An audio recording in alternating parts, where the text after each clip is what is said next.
Olá pessoal, sejam todos bem-vindos.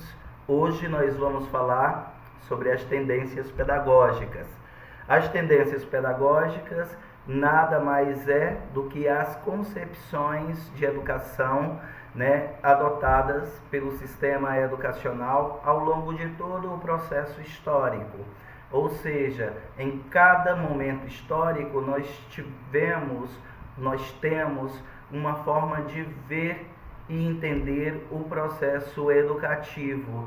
E desta forma nós vamos nos apoiar em pesquisas que estão ligadas às diferentes concepções. E essas diferentes concepções nós chamamos então de tendências pedagógicas, tá? Antes de começarmos de fato a falar sobre cada uma dessas tendências, que na verdade são organizadas em 4 grandes escolas, eu trouxe uma reflexão, para vocês entenderem como é que nós vamos desenvolver essa aula e o que vocês precisam internalizar, compreender ao final deste nosso encontro. Primeiro, reconhecer as características da didática em suas diferentes abordagens. Ou seja, nós vamos entender que a prática do enfermeiro está ligada diretamente a uma destas grandes tendências pedagógicas. Então, eu quero que você reconheça as características da didática dentro de cada uma destas escolas. E segundo, é conseguir analisar as diferentes tendências pedagógicas visando a fundamentação da própria prática. Ou seja, quando o enfermeiro está lá no local de trabalho, desenvolvendo a sua ação, se você observar bem como ele sistematiza o seu ato, você vai perceber a que corrente de pensamento, a que concepção de educação este profissional está sistematizando o seu trabalho. Então, ter essa leitura a partir das características da didática dentro destas grandes 4 escolas que nós vamos falar a seguir, ok? Eu trouxe esse pensamento de Esther Gross e J. Bourdain, que diz o seguinte: atrás de todo gesto que tem por objetivo levar à aprendizagem, há inexoravelmente uma opção teórica, mesmo se ela não é explícita. Isso é muito bacana, porque por aí você consegue fazer uma análise do perfil do profissional enfermeiro. Ou seja, atrás de todo gesto que existir na ação daquele profissional, que tenha por objetivo levar uma aprendizagem, vai ter uma opção teórica que ele está se sustentando, mesmo que ela não esteja explícita ali na hora da ação, mas você vai perceber que ele se sustenta dentro de uma concepção mais tradicional, mais crítica, mais técnica, ou mesmo mais escola novista. Você vai perceber então a partir do gesto do profissional, ok? Eu inicio então aqui falando para vocês o seguinte: cada tendência pedagógica ela está embasada em teorias do conhecimento advindas de pesquisas da área da biologia, da psicologia ou da sociologia, e resulta de uma relação sujeito-ambiente, isto é, deriva de uma tomada de posição epistemológica em relação ao sujeito e ao meio. Ou seja, cada uma destas tendências que nós vamos estudar a seguir, elas vêm de pesquisas das áreas ou da biologia, ou da psicologia, ou da sociologia, e sempre analisando a relação do sujeito com o ambiente, ou seja, do profissional com o meio onde ele está desenvolvendo a sua ação, tá bom? E é importante também lembrar que tem muito da posição epistemológica em relação ao sujeito e ao meio. Ou seja, ao analisar o sujeito e o meio que o circunda, onde a ação é desenvolvida, você consegue perceber se a base de trabalho daquele profissional está ligada mais ao campo biológico, psicológico, sociológico, ou se ele consegue interrelacionar todas estas áreas numa perspectiva mais crítica de atuação. É importante falar também que o educador enfermeiro ele pode adotar um ou outro aspecto das diferentes tendências, desde que seja coerente com a sua filosofia de educação. Ou seja, mesmo sendo um crítico, o enfermeiro pode adotar componentes de outras tendências, considerando sempre as premissas básicas da abordagem que privilegia em sua praxe. Ou seja, uma tendência por si só não vai dar conta de sustentar a ação de um enfermeiro. De repente, eu posso ser um profissional crítico, mas adotar algumas questões que vêm de outras tendências. Por exemplo, o processo de organização documental, que é muito bem explorado na tendência tradicional, eu posso adotar na minha praxe, mesmo eu sendo um profissional crítico, que entendo o sujeito como um ser histórico, que traz consigo conhecimento, em que organiza estratégias de trabalho, privilegiando, de certa forma, o paciente como um construtor do saber. Eu posso ter esse posicionamento e posso adotar algumas questões que vêm de outras tendências. Isso não significa dizer que eu seja um profissional tradicional, porque eu valorizo a questão da organização burocrática. Eu posso ter uma base crítica e trazer comigo fundamentos advindos de outras tendências, ok? Então, é importante ressaltar, diante do que eu falei, que até hoje não encontramos uma única teoria que dê conta de todas as expressões e complexidades do comportamento dos indivíduos em situações de ensino-aprendizagem. É isso. Não temos uma teoria que vai definir, não, você é crítico, apenas crítico, ou você é apenas tradicional, ou você é apenas técnico, ou você é apenas escola novista. Não. Não encontramos ainda. Agora, a sua base filosófica é que vai mostrar nas características principais da sua ação qual é o seu perfil profissional, onde ele se sustenta mais. E é aí que nós vamos entrar então, tá? Tem alguns termos que são utilizados e que vocês precisam saber, precisam compreender, internalizar, tá? Que eu vou falar muito durante o processo.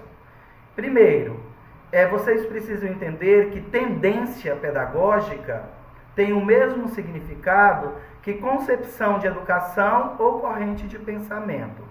Primeira coisa que vocês precisam saber é isso, tá? Que quando eu falo em tendência pedagógica, eu estou falando de uma concepção de educação para o desenvolvimento de uma ação, né? De uma ação intencional, da realização de uma praxe.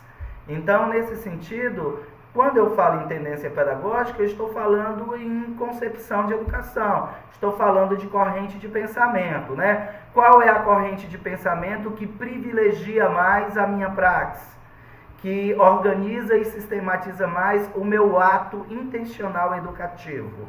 Então, lembrem-se, tendência pedagógica tem o mesmo significado que concepção de educação ou corrente de pensamento.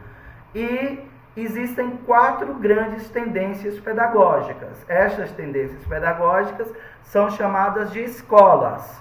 São elas: escola tradicional, escola nova ou escola novismo.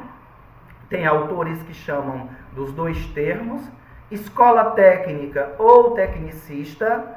tá? E escola crítica. É importante aqui vocês entenderem o seguinte: eu não estou falando do profissional técnico em enfermagem. Eu estou falando em uma corrente de pensamento técnica que privilegia mais na ação do enfermeiro os aspectos técnicos. Então, eu estou falando de uma concepção de educação e não do profissional técnico, tá? Importante vocês saberem disso também. Então, estão aí as 4 grandes tendências pedagógicas: a tradicional, a nova ou escola novista, a técnica ou tecnicista e a escola crítica. Vamos conhecê-las? Então vamos lá. Escola tradicional. A primeira é escola adotada pelo sistema educacional brasileiro, tá? Falando em história mundial, nós vamos encontrar os primeiros registros da escola tradicional no século XVII, tá? Dentro de um aporte teórico chamado Didática Magna, do grande cientista da área da educação, chamado João Amós Comênio. Ele é considerado o pai da didática. Por quê? Porque lá no século XVII, ele organizou o primeiro método de trabalho, tá? E o método que ele organizou de uma forma que ele pudesse ensinar tudo a todos. Então, é um método que ele acreditava que de uma única forma as pessoas conseguissem ensinar tudo o que fosse necessário a todas as pessoas. Então, nós chamamos aí de teoria do método único, que é muito clássico da escola tradicional, né? Que é aquela forma de ensinar de uma única forma para as pessoas todas. Uma metodologia, pessoal, que tem muito a ver com essa questão do método único, um exemplo é a palestra, né? Que o profissional ele se posiciona lá na frente e ele vai trabalhar todo o conteúdo para todas as pessoas no mesmo formato. Então, é um método único de ensinar tudo a todos. Esta é a didática tradicional, cuja grande contribuição é ter chamado a atenção para a organização lógica do processo ensino-aprendizagem nos seus aspectos mais gerais. Uma citação de Vera Kandal, uma grande pensadora da área da didática, de 1998. Então, por que Comênio ele é considerado o pai da didática? Porque foi a primeira pessoa que organizou de forma lógica o processo ensino-aprendizagem, em cima desse método, chamado método único, que nós vamos ver agora a seguir. Uma coisa interessante também é entender que a supervalorização do método, né, que foi peculiar na teoria do método único, abstrato e formal, estava embasada em uma psicologia tipicamente racionalista. Então, eles organizaram essa teoria do método único de uma forma abstrata e formal, não relacionava com as questões da sociedade, da comunidade, da vida como um todo. Era abstrato, era o conteúdo pelo conteúdo, e era bem formal. Se nós jogarmos para o plano educacional, relacionando ao professor, é aquele professor que chega na frente da sala de aula, enche a lousa, né, o quadro de informações e depois fica decodificando aquelas informações para os alunos de uma única forma. Então, era bem racionalista, né? Comênio foi o primeiro, né, João Amós Comênio, a organizar isso, mas nós tivemos também outros pensadores que ajudaram no processo de sistematização desse método de uma forma mais complexa, mais profunda. Temos Pestalozzi e Herbart, né, que formularam um método que acreditavam ser dotado de valor universal, ser capaz de imprimir ordem e unidade em todos os graus do saber. Essa citação de Titone, de 1966, mostra exatamente essa teoria do método único. Então é isso, eles pegavam uma abordagem e jogavam apenas em cima de um único método e acreditava que todo mundo iria aprender de forma igual, desconsiderando a questão das inteligências múltiplas, né? Os tipos de aprendizagem que nós já discutimos anteriormente. Ok? Então, na escola tradicional, a didática deve estar voltada para a divulgação dos conteúdos de ensino com fim em si mesmo. É o que eu falei, a adoção do conteúdo pelo conteúdo, sem considerar as condicionantes sociais. Não colocava como exemplo, não trazia para discussão as questões que permeavam, que estavam presentes ali na comunidade. Então, era o conteúdo pelo conteúdo. Então, havia uma valorização muito grande da teoria e desconsiderava a questão prática, né? Da prática. Então, uma valorização da teoria e uma negação maior da prática, de contextualização e tudo mais.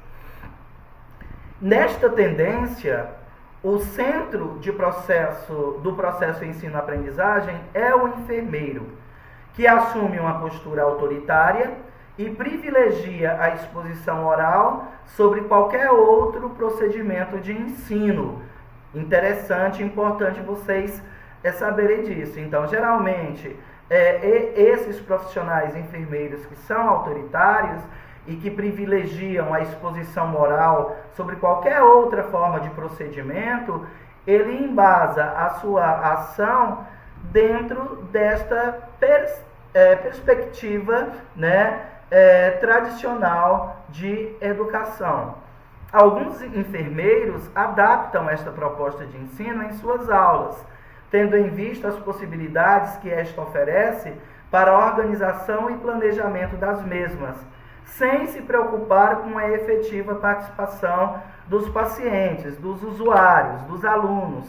Então, quando você vê aquele enfermeiro, aquele professor que organiza a sua ação educativa, em qualquer que seja o campo de atuação, né, com o conhecimento todo centrado nele, sem valorizar a participação das pessoas que fazem parte do ato educativo, pode saber que este profissional é um profissional, né, autoritário, e se ele é autoritário, ele é um profissional tradicional, né? Ele tem como característica maior do seu perfil profissional a questão tradicional, ok?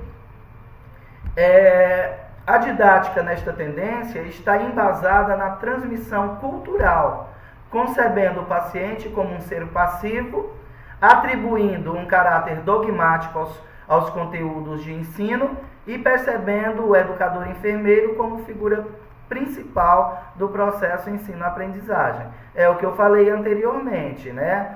O educador enfermeiro, ele é a figura principal, é ele que tem o conhecimento, e o paciente, ele apenas recebe informação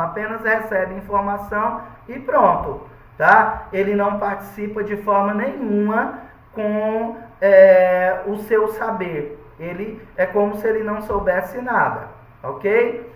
E quando eles vão avaliar, na avaliação da aprendizagem, eles utilizam provas, indagações, arguições apenas para classificar o aluno ou o paciente. Eles só fazem os questionamentos para quê?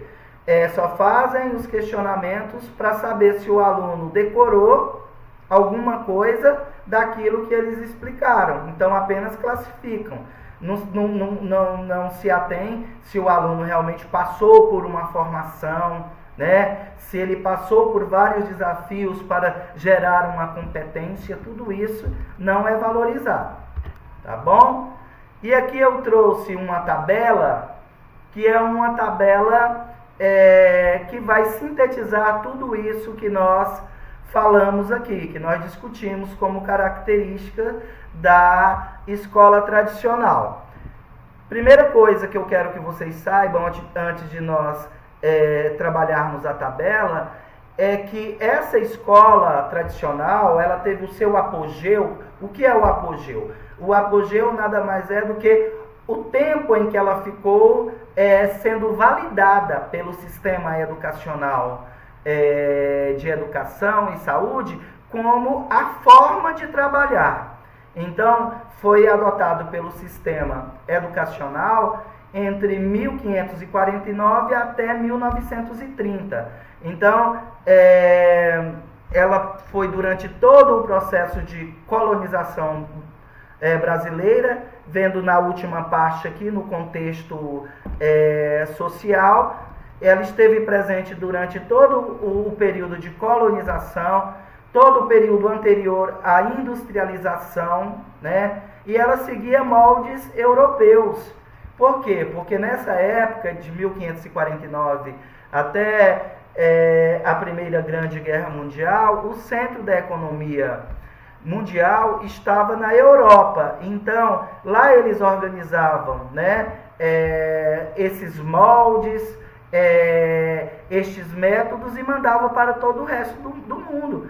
Então, às vezes, uma coisa que foi criada lá do outro lado do mundo não ia atender às nossas necessidades, mas foi utilizado aí por quase 400 anos. Então, até hoje, nós vamos perceber características tradicionais em enfermeiros. São o que nós chamamos de herança cultural, frutos de uma educação tradicional que ele teve e que ele traz consigo na sua prática. Mas o nosso objetivo é mostrar para vocês que existem várias formas de pensar o processo ensino-aprendizagem.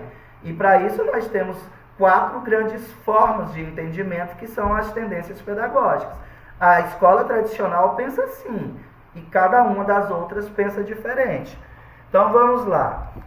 Fazendo um resumão, então o ensino ele é pensado de forma fragmentada. Por quê? Porque ele não leva em conta a questão das condicionantes sociais.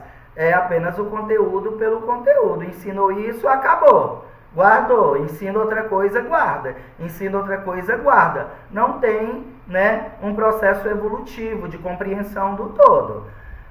O enfermeiro, qual a característica? Então, autoritário, como eu falei, centro do processo educativo, é ele que detém informação, e ele só transmite. Ele não produz com os outros, ele não articula com os outros, ele só vai lá e transmite conhecimento, transmite conteúdo e nada mais. Aí, diante disso, o paciente, ele é o quê? Ele é passivo, ele só memoriza e reproduz informações. Ele só recebe. Ele não participa com nada em relação à construção do saber. Ele só vai internalizando e nada mais. A metodologia é um método único, privilegia só as exposições orais, esses métodos únicos de ensinar tudo a todos. E o conteúdo, como era? Pegava um conteúdo que tinha que ser trabalhado, ele não linkava com as questões sociais, era descontextualizado das condicionantes sociais, era o conteúdo pelo conteúdo, tá? A avaliação da aprendizagem, como eu falei, é apenas classificatória. A crítica, não tinha criticidade nenhuma, ele só memorizava aquilo, ia lá, fazia uma prova, dava uma devolutiva e provavelmente uma semana depois já não lembrava de mais nada, porque ele não passava por vivência, ele só decorava, só recebia informações, tá? A aprendizagem. A aprendizagem, então, para o paciente, sem validade. Por quê? Porque era fragmentada, era dissociada do contexto. Então, por isso, não tinha validade nenhuma, tá? É o que eu falei. Amanhã ou depois, aquilo que se foi trabalhado já se perdia.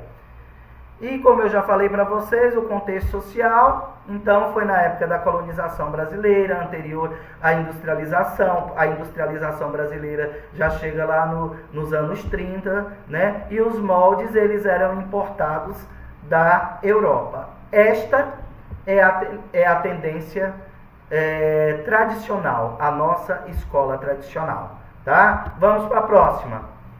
Escola nova.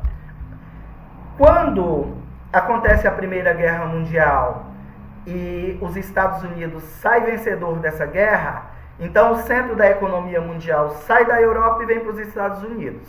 Os Estados Unidos começam a pensar uma outra forma de organizar o processo ensino-aprendizagem. Ele começa então a organizar de uma forma totalmente diferente e a esta nova proposta nós chamamos de escola nova. Uma escola totalmente nova, diferente da tradicional e que muitos autores chamam de escola novismo. Qual é a diferença principal que essa escola traz? Ela traz como grande novidade a seguinte afirmação: é o indivíduo que aprende. A aprendizagem se dá na pessoa. Portanto, o processo ensino-aprendizagem tem que estar centrado no paciente, no aluno, e não no educador enfermeiro. Notem vocês, lá na escola tradicional, o que acontecia? O centro do processo estava no enfermeiro. Aqui na escola nova vem para o paciente. Muda totalmente o foco da abordagem.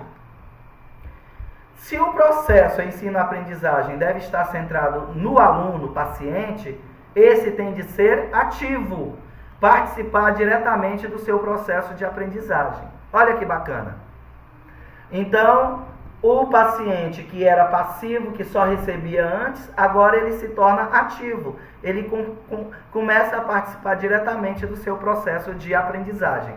Sendo assim, em vez da exposição oral que era trabalhada lá na outra escola, na tradicional, dá-se preferência aos métodos ativos, onde há participação dos pacientes durante toda a abordagem. Trabalhos em grupos, jogos de criatividade, autoavaliação, tudo isso começa a vigorar, a fazer parte da ação do enfermeiro. Os conteúdos devem ser os meios para o desenvolvimento e habilidades, e os sentimentos também devem ser trabalhados. Ou seja, o ensino não diretivo, fato justificado pela grande influência da psicologia. Então, primeiro, pessoal, essa escola ela tem uma influência muito grande da psicologia. A base é de Carl Rogers, que é um grande pensador da área da psicologia, trabalha a partir da questão da humanização, dos sentimentos, né? Então, quando o enfermeiro vai trabalhar os conteúdos dentro desta concepção, dentro desta tendência, da perspectiva desta tendência pedagógica, então vai pensar o seguinte: quais as habilidades que os pacientes não têm, que precisam ser trabalhados para ele avançar enquanto pessoa. Essas habilidades são as que eu preciso trabalhar para que haja superação. Então vamos trabalhar, mas nós vamos levar em conta a questão humanística, né? A questão dos sentimentos, do emocional das pessoas que estão envolvidas ali. Então o ensino ele é não diretivo. O que é um ensino não diretivo? Eu não partia de um ensino, como é que eu posso falar? Pensado, organizado, sistematizado para todas as pessoas, tá? Tipo aqui, eu trabalho com vocês, eu tenho um ensino que ele precisa ser trabalhado com todos vocês. Eu vou utilizar de formas múltiplas para poder trabalhar esse ensino, mas precisa ser trabalhado com todos. Aqui na escola nova, não é assim. Vai, fulano de tal, Marcela, tem uma determinada dificuldade, né? Eu preciso trabalhar as habilidades tal na Marcela. Então, eu vou organizar e sistematizar a ação para atender aquelas habilidades. O Elton já precisa de trabalhar outras habilidades. Então, para trabalhar essas habilidades, eu preciso pensar em outra forma de ensino para ele. Então, eu vou organizar. Então, ele é não diretivo porque é um tipo de ensino para cada pessoa. Tá? E é uma forma de trabalho que tem uma influência muito grande na psicologia. Porque quando você vai passar por um tratamento terapêutico, né? Cada pessoa, o psicólogo, ele organiza uma ação voltada para atender e desenvolver as habilidades daquela pessoa. Então é um momento da história da educação que houve uma psicologização muito grande do processo de ensino-aprendizagem, tá? A avaliação, ela passa a ter conotação qualitativa e começa a ser considerada pelo educador enfermeiro, né, que passa a valorizar não mais a quantidade do conhecimento. Então, lá na tradicional, valorizava a quantidade de conhecimento, joga-se informações, né, e depois aplica-se prova. Aqui não. Aqui ela tem uma conotação mais qualitativa, como o aluno está evoluindo, como o paciente está evoluindo, e a partir disso aí é que ele é avaliado como um todo. A autoavaliação, como eu falei anteriormente para vocês, surge na prática pedagógica. Então, durante todo o processo, o paciente ele vai se autoavaliando para ver o que ele aprendeu, o que ele conseguiu avançar e assim por diante, tá? E essa autoavaliação ela surge na prática pedagógica como consequência da visão do aluno-paciente como pessoa, né? Então, ele é pessoa, então ele está percebendo a sua evolução. E da valorização dos aspectos qualitativos também, que ele demonstra na apreensão dos conhecimentos. Então, na troca, né, de informações, no diálogo entre o enfermeiro e o paciente, ele vai observando os posicionamentos do paciente e vendo até que ponto ele conseguiu apreender as informações e de que forma que essas informações, esses conteúdos, se transformaram em conhecimentos. Ok? Para Mizukami, 1986, a abordagem escola novista, né, da escola nova, poderia ser denominada didaticista, em virtude da grande importância atribuída aos aspectos didáticos. Olha, pessoal, então, se eu perguntar para vocês em algum momento, tá, qual das tendências pedagógicas poderia ser chamada de didaticista? A escola nova. Por quê? Porque valorizou muito a questão dos métodos, os métodos ativos, né? Então, teve muitos jogos de criatividade, muitos trabalhos em grupo, muito trabalho de elaboração do pensamento. Então, nessa perspectiva, então, essa escola, ela deu um salto muito grande em relação ao conhecimento didático. Podemos dizer, então, que a didática da escola nova centra-se na preocupação de como facilitar o processo ensino-aprendizagem, de forma a possibilitar ao aluno-paciente uma participação ativa neste processo, respeitando suas características, seus interesses, seus sentimentos, para que o local de trabalho seja um local prazeroso e que retrate a vida de maneira mais fidedigna possível. Então é isso. Nós podemos dizer isso da didática da escola nova, né? Desta tendência pedagógica, que centra-se nesta preocupação. Então, o papel do enfermeiro é de facilitar, né, o processo ensino-aprendizagem. Então, o enfermeiro é um facilitador. Para isso, ele vai trabalhar com a participação ativa dos alunos, mas vai respeitar o quê? As características individuais, os seus interesses, os seus sentimentos. Por isso que o ensino ele é não diretivo, tá? Os conteúdos eles são organizados para o desenvolvimento pessoal de cada paciente. Ok. Aqui está a tabela síntese da escola nova, que diz o seguinte. Então, lembrando, antes de falar da abordagem em si, lá na escola nova, o apogeu dela foi da década de 30 até a década de 60. Então, o que aconteceu? Essa tendência pedagógica, ela é muito importante. Nós podemos falar que ela é a tendência precursora da escola crítica, mas ela não conseguiu chegar à criticidade porque houve uma questão muito séria dentro da perspectiva mundial e principalmente no Brasil, que foi a ditadura militar. Então, ela inicia lá no período entre guerras, né, quando os Estados Unidos sai vencedor da Primeira Guerra Mundial, e ela vem até o golpe militar em 1964. Já os grandes pensadores já estavam organizando um documento para dar esse salto de criticidade, para chegar à criticidade. Mas com o golpe militar, todos esses estudos foram engavetados. E aí entra em cena uma nova concepção de educação que é toda focada no pensamento militar, que é a escola técnica que nós vamos ver a seguir. Então, o apogeu da escola nova, ela é de 1930, da década de 30 à década de 60, tá? Então, se eu pegar o contexto social, fica no período entre guerras ali. Ela foi muito trabalhada no período entre guerras, durante todo o processo de industrialização brasileira, tá? Todo o processo de industrialização brasileira, e vai até o início dos anos 60. O ensino, então, não diretivo, para entender individualmente o paciente. O enfermeiro, facilitador do processo. O paciente, usuário, é um ser ativo e é valorizado no atendimento individualizado. Então, o enfermeiro trabalha de forma individualizada com este paciente.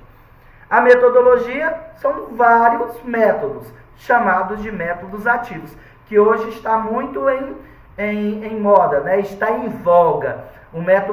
Os métodos ativos voltaram agora com uma força total, só que com a roupagem crítica, né?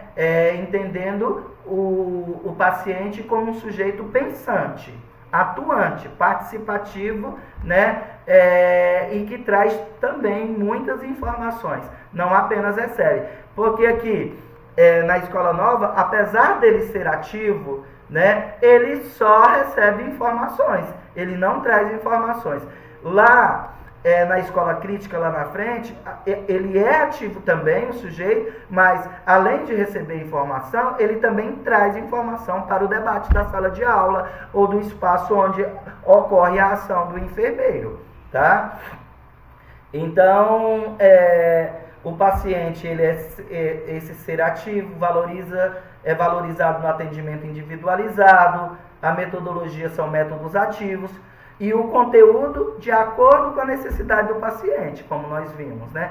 Fulano de tal tem necessidade tal, trabalhemos então nessa perspectiva. Outro já tem outra, então vamos trabalhar em outra perspectiva com aquele, tá? Avaliação da aprendizagem, apenas classificatória também.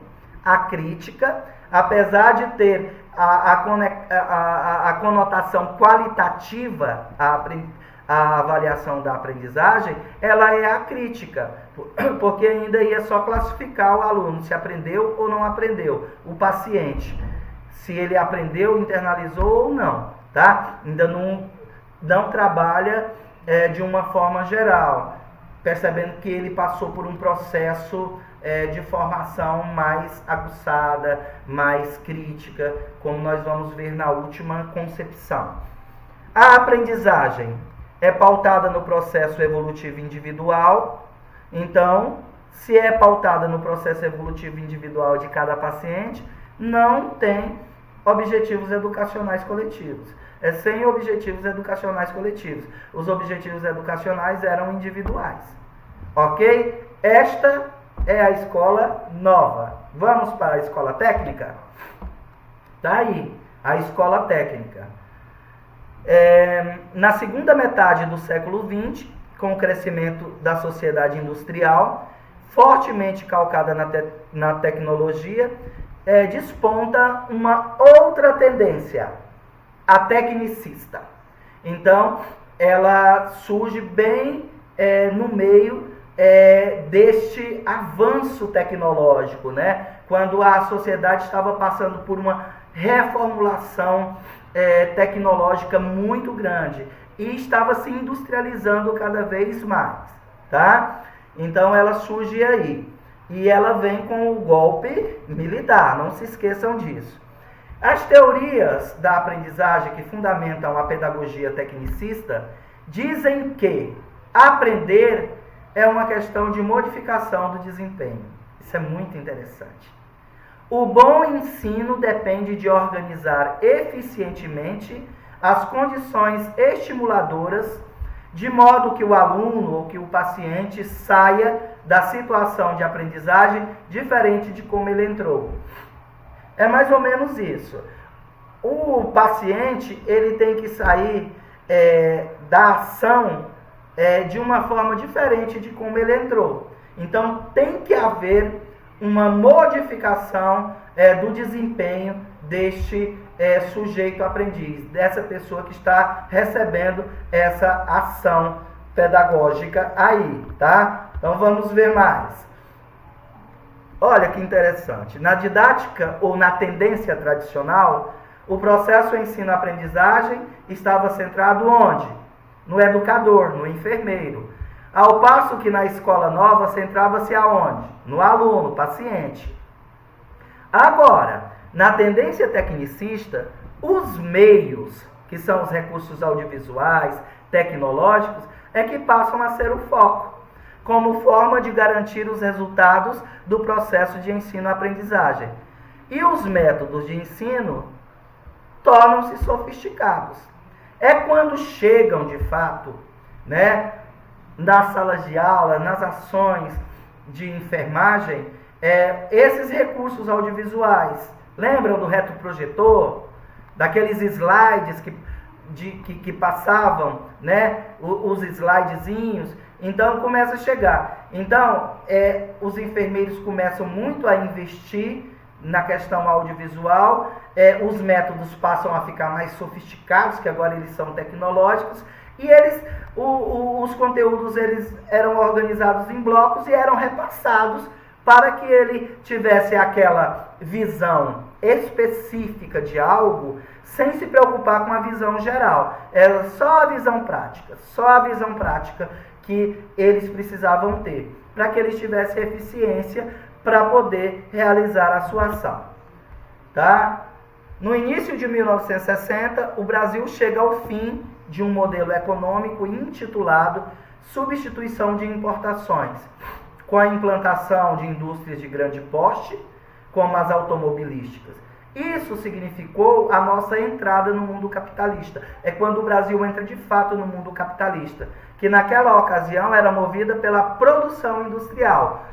Então, é engraçado o seguinte, pessoal, tudo tem a ver com os objetivos da sociedade da época.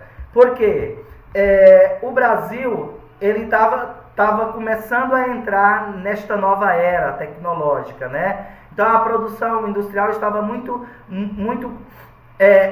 voga, estava ascendente. Nesse momento começavam a chegar muitas multinacionais, indústrias automobilísticas principalmente. Os Estados Unidos, eles precisavam de mão de obra qualificada. E para isso, o que acontecia? O Brasil contraía dívidas, né, para avançar cada vez mais a sua produção industrial. Então, ele pegava muito dinheiro a juros do Fundo Monetário Internacional e, como contrapartida, o Brasil tinha que preparar a mão de obra qualificada para essas indústrias que estavam chegando, para essas indústrias. Então, é por isso que nessa época o Brasil, o processo educativo brasileiro, ele fica muito próximo ao modo de produção fabril, né? Segue um modelo de fábricas. Então, adotou-se no sistema educacional, nas práticas pedagógicas, também do enfermeiro, uma forma de desenvolver uma ação para que a pessoa desse conta de ir lá, aprendesse tecnicamente e fosse desenvolver o trabalho. É o que acontece nos cursos técnicos de enfermagem. Não se trabalha com a questão de pesquisa, trabalha-se com os fundamentos técnicos para eles terem condições de ir compreender o processo técnico da profissão e desenvolver. Mas a parte ampla, né, a parte científica, a parte de entendimento de classe, isso não é trabalhado nestes cursos. Os cursos, eles formam profissionais técnicos para operar. Isso surge nesta época aqui, tá? Durante este momento em que a produção industrial estava em alta e que precisavam de profissionais para atuar cada vez mais no mercado de trabalho. Isso aconteceu também com outras profissões. Bom, o bom desempenho alcançado pelas indústrias devia-se, em grande parte, ao avanço tecnológico, como eu falei para vocês. Isto levou todos os setores sociais a se tornarem tecnologizados. Então, todos os setores, todas as áreas de conhecimento, eles se tornaram tecnologizados. Então, as pessoas precisavam lidar com a tecnologia, inclusive a educação. E dentro da educação, a educação em saúde, que é o mote central de vocês. Ficando explícita a influência do trabalho fabril. É isso. Teve uma grande influência do trabalho fabril, das indústrias, no processo educacional. Com a adoção pela escola da separação entre o pensar e o fazer. Como eu falei para vocês, esta tendência valorizou muito o fazer, a prática, mas o pensar ficou de lado. Então, esses cursos técnicos que vieram para fazer com que as pessoas elas tivessem condições de desenvolver os procedimentos, mas o pensar a profissão, conhecer as teorias realmente que dão suporte, entender a fundo de forma científica, não. Tá? Houve uma separação muito grande. Vou dar um exemplo aqui para vocês, um exemplo bem claro. Dentro de uma indústria automobilística, eu tenho vários setores. Cada setor cuida de uma parte de montagem do carro. Então, eles têm aquela visão específica daquela parte em si, né? Mas eles não têm uma visão ampla da construção do carro. Não conseguem produzir o carro na íntegra, mas só naquela parte específica que ele foi capacitado. Assim é o pensamento prático, que a pessoa é eficiente naquilo que ele sabe fazer ali, mas ele não tem a eficácia, o pensamento panorâmico de entender todo o processo. Ok? O planejamento didático, com base neste modelo fabril, que é o modelo das fábricas, estabelecia os objetivos de forma bem operacionalizadas. Essa questão dos objetivos, né, do que eu vou fazer, essa ideia aí dos objetivos, surge exatamente dentro deste modelo fabril. A ideia era que ao se organizar o trabalho aos poucos, isto é, dando pequenos passos de cada vez, a possibilidade de sucesso era bem maior. Então pensava-se assim, vamos organizar passo a passo, cada momento aprende-se alguma coisa e aqui aprende outra, para no final ter um sucesso maior na aprendizagem. Então é uma ideia muito assim de trabalhos fabris, né? Aprende-se isso, terminou-se esse módulo, descarta, vamos aprender esse. tá? Para que houvesse um sucesso maior na questão do retorno capitalista para os diversos setores.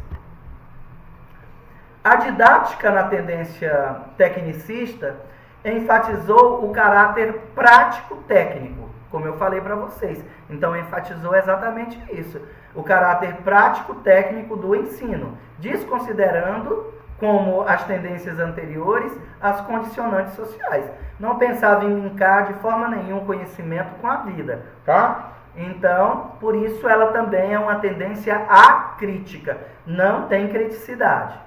O tecnicismo exigia a aplicação de uma metodologia extremamente sofisticada.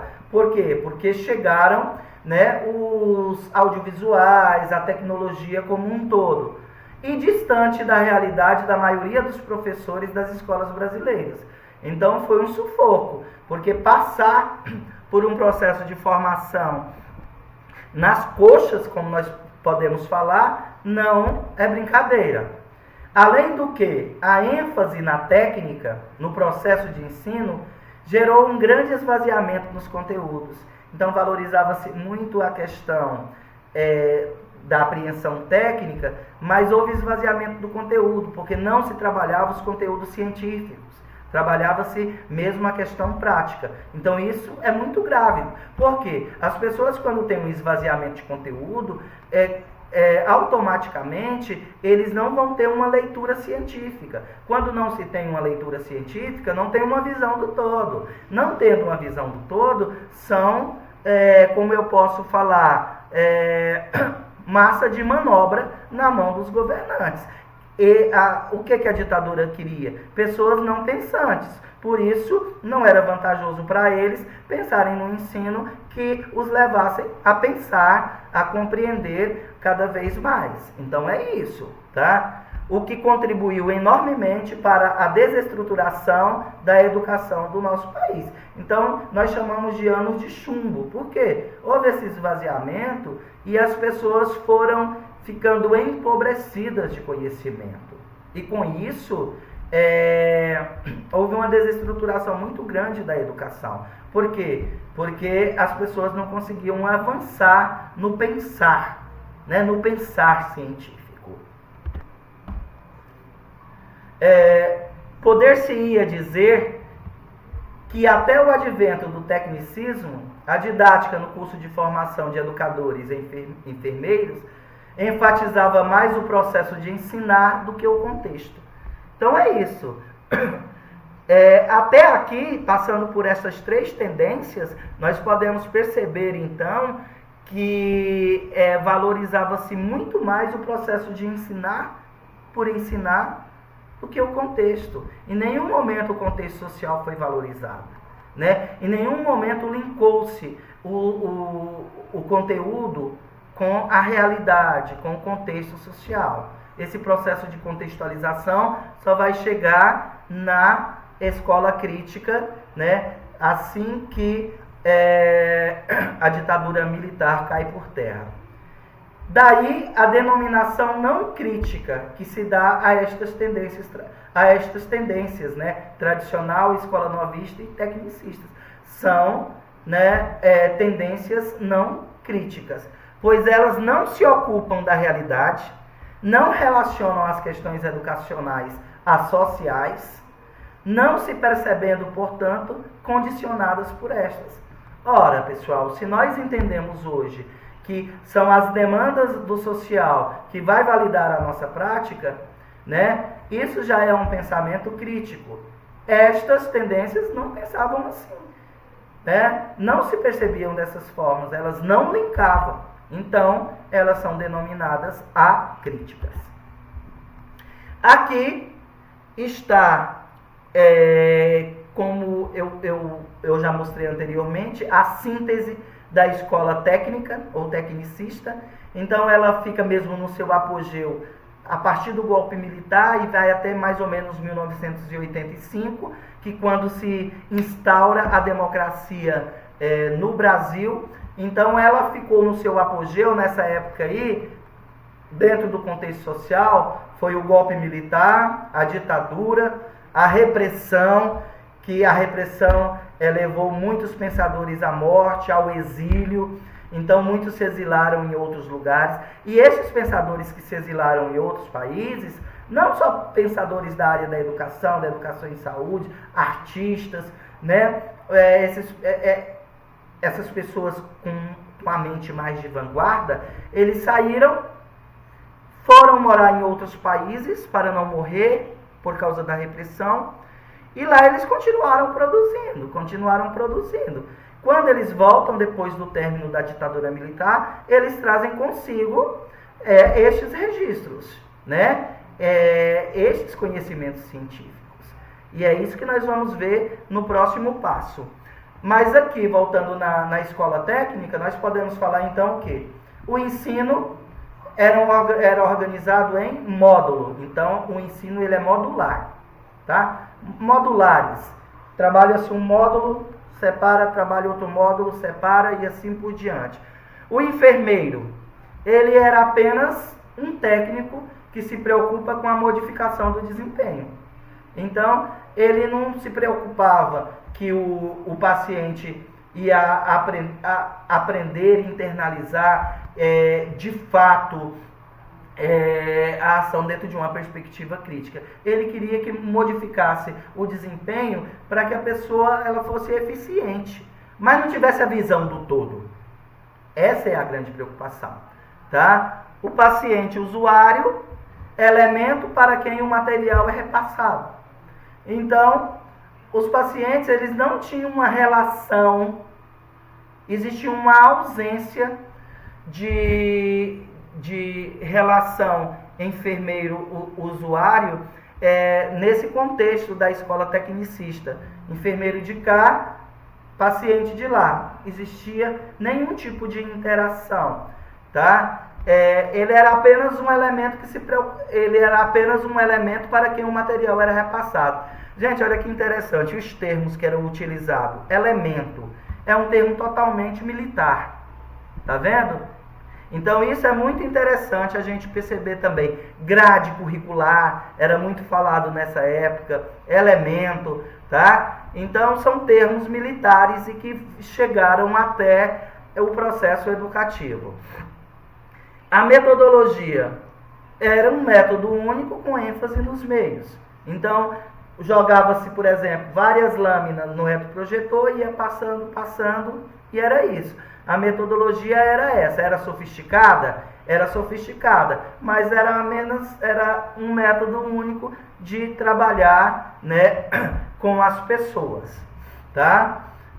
O conteúdo tinha a influência do trabalho fabril e a separação entre o pensar e o fazer. O conteúdo teve um grande esvaziamento, como eu falei para vocês, tá?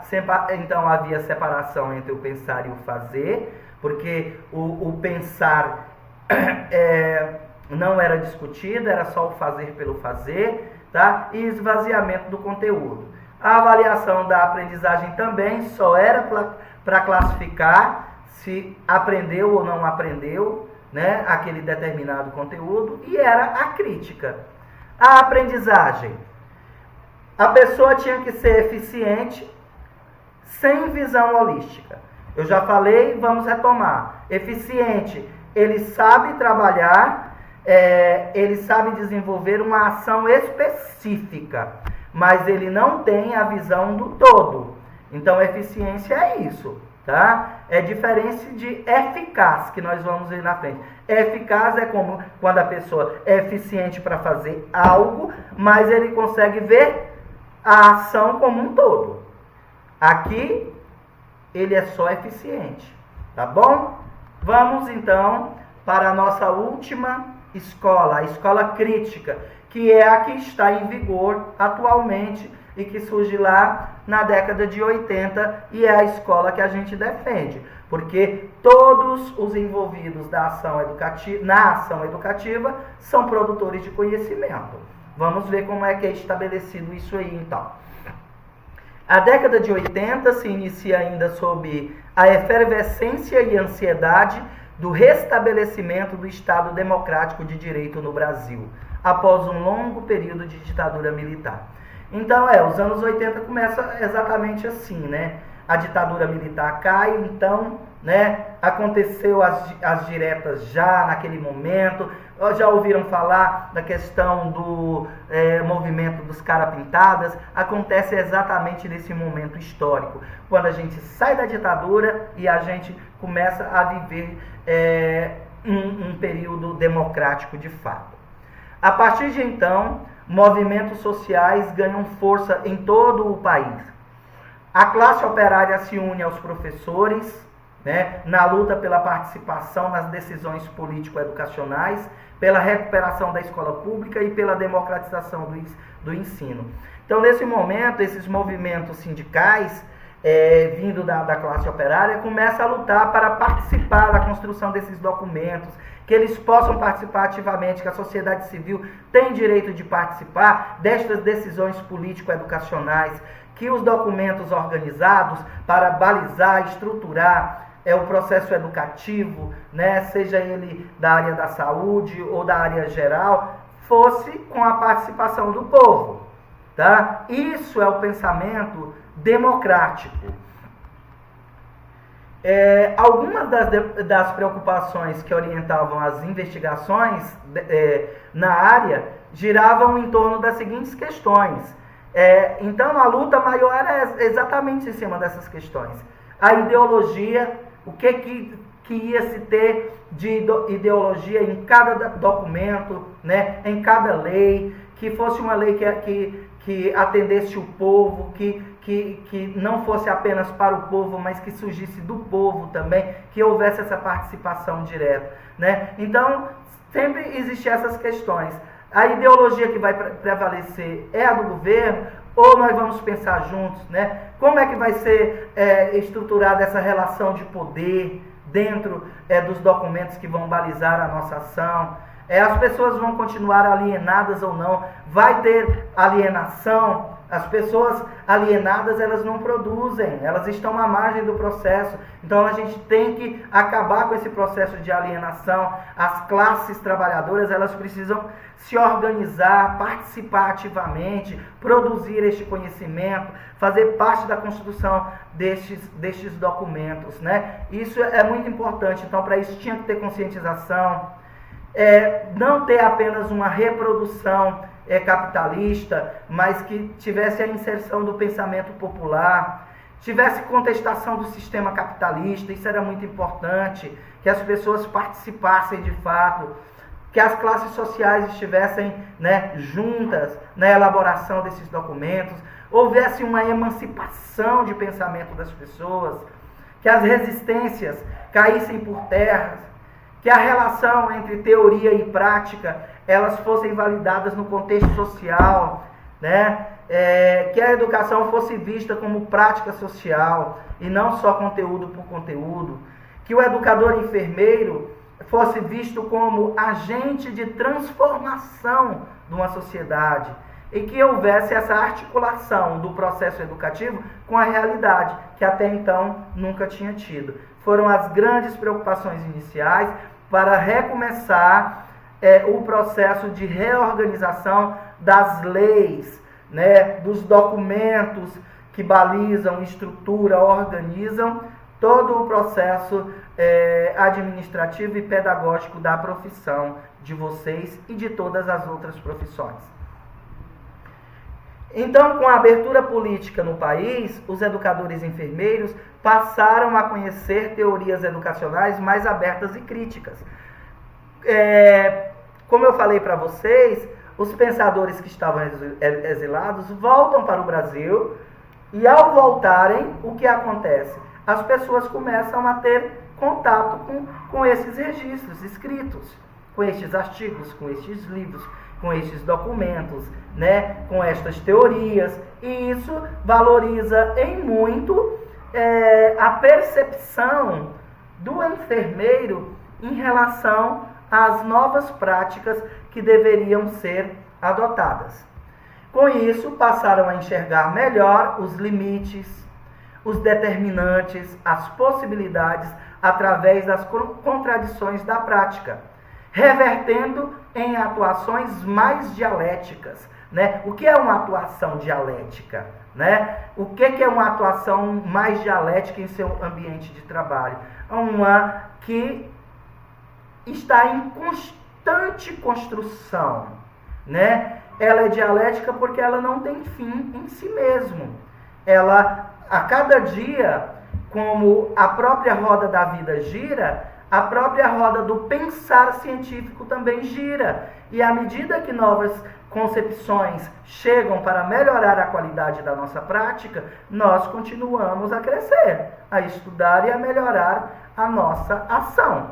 Isso é uma atuação dialética. A didática, neste momento, faz a sua revisão diante das tendências críticas que começam a florescer no cenário nacional. Ao contrário da ênfase dada no passado ao aspecto técnico de ensinar, de todas as tendências anteriores, buscou-se uma didática fundamental para atender ao novo momento. O que é essa didática fundamental? Quando eu falo em tendência crítica, ela é uma didática fundamental porque ela parte do entendimento que o ensino ele se valida das condicionantes sociais para poder ser organizados e fundamentados, ok? Ao contrário das tendências não críticas, que desconsideravam a realidade, a didática fundamental passa a orientar-se pelas teorias críticas, que não desconsideram a influência da realidade social, política, econômica e cultural na prática do ensinar. Olha que lindo, pessoal. Então, essa é a didática que nós defendemos, né? Que pensa a partir da influência da realidade social, política, econômica e cultural na prática de ensinar. Que tenha essa correlação, né? Que se interdependam. Isso é muito importante. Tá? É importante a gente pensar o seguinte: lá na escola técnica houve um esvaziamento de conteúdo. Aqui não, na escola crítica. Os conteúdos universais são muito considerados, né? Nós vamos nos validar de todas as pesquisas construídas ao longo de todo o processo. São considerados, pois é a partir da análise das teorias anteriores que nós vamos melhorando e avançando em relação ao saber. Por isso, devem ser trabalhados de modo crítico, né? E não apenas conteúdo pelo conteúdo.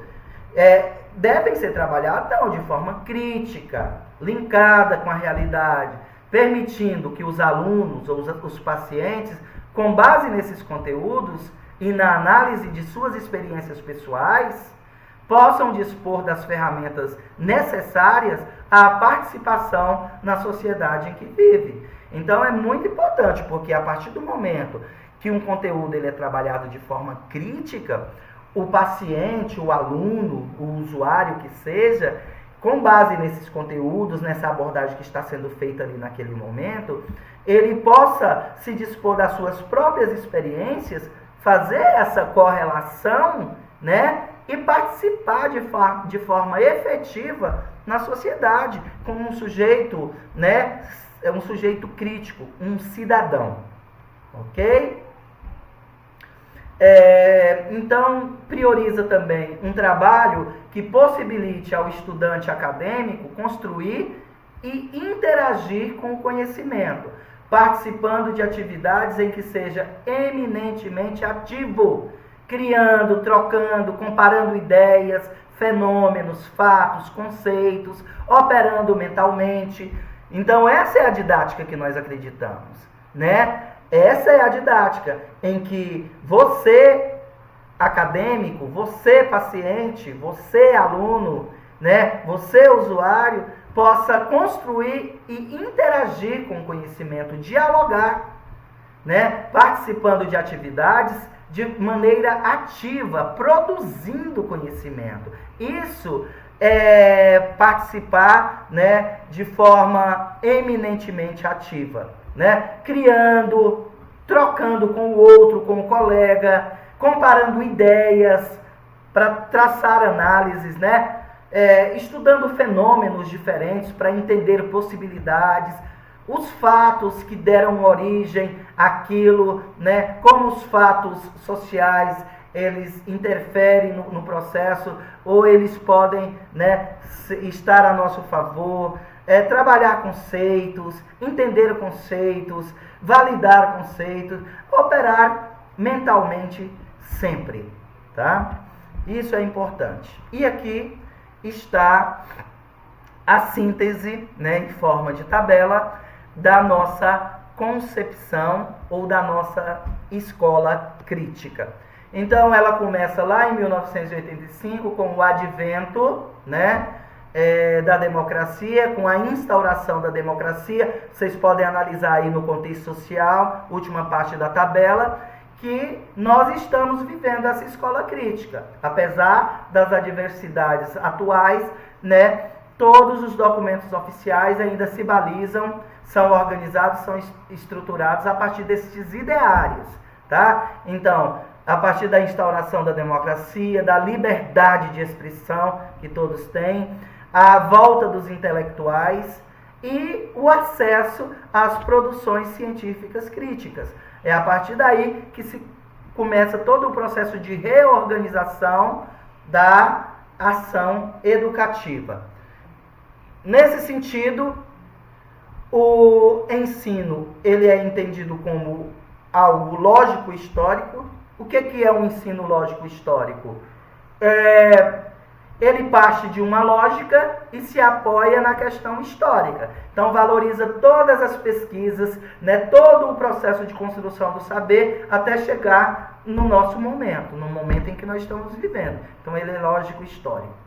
O enfermeiro, olha, gente, ele não é mais transmissor, como era lá no passado, na escola tradicional. Ele não é apenas um facilitador, como nós vimos na escola nova. Ele não é apenas um técnico, como nós vimos lá na escola técnica ou tecnicista. Ele é um articulador, tá? Ele é um articulador da produção do conhecimento. O que é um articulador? É aquele que organiza estratégias para que o sujeito aprendiz possa dialogar com o conhecimento, né? Produzir conhecimento e, por meio de um debate científico no local onde a ação está acontecendo, instaurar, né, ou edificar o conhecimento. Todos participam. Então, ele vai servir aí como um articulador deste processo ensino-aprendizagem. E ele tem autoridade competente, que é diferente de autoritarismo lá atrás. Autoritarismo é quando a pessoa acha que é o dono da verdade. Tudo ele sabe, ele é o centro do processo e só ele tem o saber e os outros só vão receber. Não. A autoridade competente é quando ele sabe que ele é líder de uma ação educativa e ele é que está organizando as estratégias, né, como mediador do processo para que todos produzam conhecimento. Todos dialoguem com o conhecimento e tragam conhecimentos para a sala de aula, para o ambiente educativo, para, por meio da troca de informação, gerar um conhecimento científico. Este é o enfermeiro. E o paciente, o usuário, o aluno, ele também é um sujeito crítico. Ele é um sujeito histórico crítico. Ele traz na sua bagagem um acervo prévio de conhecimento. Quando ele dialoga com o conhecimento que o enfermeiro ele passa estratégia, organiza estratégias, ele vai buscar, vai pesquisar, vai fazer buscas em todos os meios possíveis, né? Vai tentar entender todos os processos e volta para o debate, para uma discussão mais ampla. Então, ele é um sujeito histórico crítico e produz conhecimento. Ele, como eu falei, ele traz né, um conhecimento prévio adquirido ao longo da sua experiência de vida, e ele traz também as marcas do seu contexto, porque ele vem de uma realidade e ele traz, né, dentro do seu arcabouço de saber, ele vai trazer as marcas daquela realidade. E essas marcas, elas do contexto dele, precisa ser valorizado no ato educativo, né? Porque são esses exemplos que ele vai trazer, que ele vai discutir, que vai dar condições para você fazer a discussão da abordagem do conhecimento científico. Metodologia. As metodologias são diversificadas, você pode lançar mão de uma possibilidade infinita de metodologias diversificadas e criativas. Quanto mais criativas, mais interessantes, porque as pessoas vão se envolver, vão se colocar como sujeitos do processo, vão se envolver. E a partir do momento, olha que bacana, a partir do momento que o sujeito aprendiz, ele assume aqueles objetivos como se fosse seu, né? Ele vai se envolver cada vez mais na discussão e a aprendizagem ela vai realmente acontecer, como nós vimos na pirâmide lá do conhecimento, né? Por quê? Porque ele vai ler, ele vai ouvir, ele vai falar, ele vai discutir em grupo, ele vai ensinar o outro. E a partir do momento que ele começa a ensinar o aprendido, ele deixa de ser passivo e passa a ser um sujeito ativo no processo de ensino e aprendizagem. Tá? E aí, a metodologia, ela vai observar as variações de acordo com a realidade. Você tem uma realidade, você analisa a realidade e vai observar qual é a metodologia que eu posso utilizar aqui, que vai atender mais essa necessidade, que vai estar mais próximo da realidade desses sujeitos aprendizes. Então, isso é equacionar a realidade onde a ação acontece. E uma coisa muito importante dentro da questão da metodologia é que o enfermeiro ele precisa ter uma linguagem apropriada. Isso é a linguagem condizente. É a linguagem apropriada para trabalhar com aquele público. Se você tem um público X, tem que tomar muito cuidado com os termos que você utiliza. Não é aligeirar ou transformar o conhecimento em algo raso, não. É utilizar termos acessíveis para que as pessoas compreendam o que você está dizendo. E vai variar muito com a questão também da faixa etária. Se você trabalha com criança, com adolescente, com adulto, com idoso, tudo varia a questão da linguagem, ok? O conteúdo é a base da ação, né? A base da ação. Toda a ação ela é estruturada a partir da abordagem, do conteúdo que vai ser desenvolvido. Ele precisa ser crítico social, ele tem que ter uma criticidade e ele tem que estar desenvolvido a partir dessa perspectiva social, por isso ele precisa ser contextualizado àquela realidade X, tá bom? A aprendizagem, a avaliação da aprendizagem. A avaliação da aprendizagem, quando o enfermeiro ele é crítico, né, ele vai observar que a avaliação ela acontece em todos os momentos do ato educativo. Todos os momentos ele precisa estar observando. Se o paciente argumentou aqui, se ele deu um exemplo que não houve deturpação, que foi um exemplo fidedigno, você precisa perceber. Então, a avaliação ela está acontecendo durante todo o processo. Então, ela é crítica e processual. Acontece durante todo o ato educativo. Ela precisa ser diagnóstica, somativa e formativa. Ou seja, eu parto sempre, quando eu chego em um local de trabalho, de um diagnóstico para entender, compreender as questões daquele contexto. Ponto. Depois que eu balizei, organizei, diagnostiquei, entendi aquele contexto, eu vou, com base no diagnóstico de saber qual é o acervo prévio que os meus pacientes, usuários têm, eu penso na ação. Aí, quando eu penso na ação da abordagem, eu vou pensar quais são os desafios que eu vou propor durante toda a ação para que o meu paciente ele possa no final ter um conhecimento sólido, né? Uma aprendizagem significativa. Aí propõe-se vários desafios e aí em cada desafio ele vai construindo habilidades, até ele gerar uma competência. Quando se gera uma competência, você faz uma análise geral para ver se ele passou ou não por uma formação, que é a avaliação formativa. Sempre temos que pensar a avaliação da aprendizagem em cima desta tríade, né? Diagnóstica, somativa e formativa. E os instrumentos e os critérios de avaliação que você vai utilizar podem ser diversificados. Às vezes você utiliza um formulário, às vezes você utiliza uma prova, às vezes você utiliza um bate-papo, às vezes você utiliza a produção de um teatro, de uma música. Você é que vai saber durante a ação qual é a forma mais bacana, o instrumento melhor para poder avaliar se os seus pacientes passaram ou não por uma avaliação crítica, tá bom? E é isso, os critérios é exatamente isso.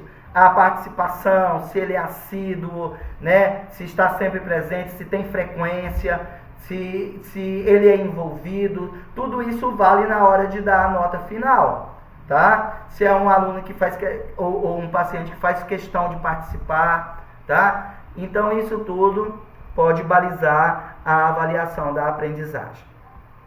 A aprendizagem como um todo, para o sujeito aprendiz, vai ser o quê? Vai ser uma aprendizagem eficaz. Ele vai aprender aquela questão específica daquele conteúdo que foi trabalhado, mas ele vai ter uma visão geral do processo, que é o que nós chamamos de visão panorâmica.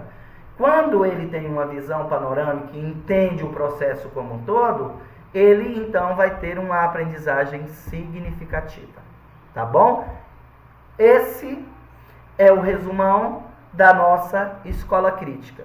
Não é legal, pessoal? Não é bacana? Vocês conseguiram perceber como, de acordo com a concepção de educação, ou de acordo com a visão do enfermeiro em relação nós vamos percebendo o tipo de tendência pedagógica que ele está estruturando a sua prática? Essa leitura que nós precisamos saber para nós termos condições de avançar e chegarmos à criticidade, ok? Aí eu vou passar, com base nessa discussão, para vocês, para a nossa atividade EAD, que é a base da nossa próxima aula. Eu quero que vocês construam uma tabela conceitual sobre as relações didáticas estabelecidas em cada uma dessas tendências, tá? Eu vou explicar aqui para vocês como tá? Essas são as relações didáticas, né? Que eu já trabalhei na aula anterior e nós vamos lembrar. Aí você vai pegar lá nas tabelas de cada uma das tendências, você vai olhar como é o ensino na escola tradicional, como é a aprendizagem. Se o ensino é assim e a aprendizagem é assim, você vai construir um textinho. A relação entre o ensino e a aprendizagem era essa. De repente, na escola tradicional, ensino fragmentado e aprendizagem desconectada do contexto social. Essa era a relação lá. Aí, com base nas duas informações que você tem na tabela anterior, você vai construindo essa relação dentro dessa tabela aqui, ó, que está aqui, que eu coloquei para você. Tá lá, escola tradicional, escola novista, escola técnica ou tecnicista e escola crítica, né? Escola crítica. Aí embaixo tem a relação. Aí você pega relação enfermeiro, equipe multiprofissional e paciente. Então pega a relação enfermeiro e paciente da escola tradicional e coloca aí. Depois da escola nova, coloca aqui. Depois da escola técnica aqui. E por último, da escola crítica aqui. Aí você vai observar como as relações em cada uma das escolas se estrutura de forma diferente. A mesma coisa com as demais relações didáticas, ok? Essa é a atividade para a nossa aula EAD e na semana que vem a gente avança em relação a esta tabela aqui. Tá bom, pessoal? Gostaram? Eu sou apaixonado pela possibilidade de entender a minha ação profissional a partir das tendências pedagógicas. Eu espero também ter contribuído com vocês. Fiquem em paz, com Deus no coração. Meu abraço fraterno.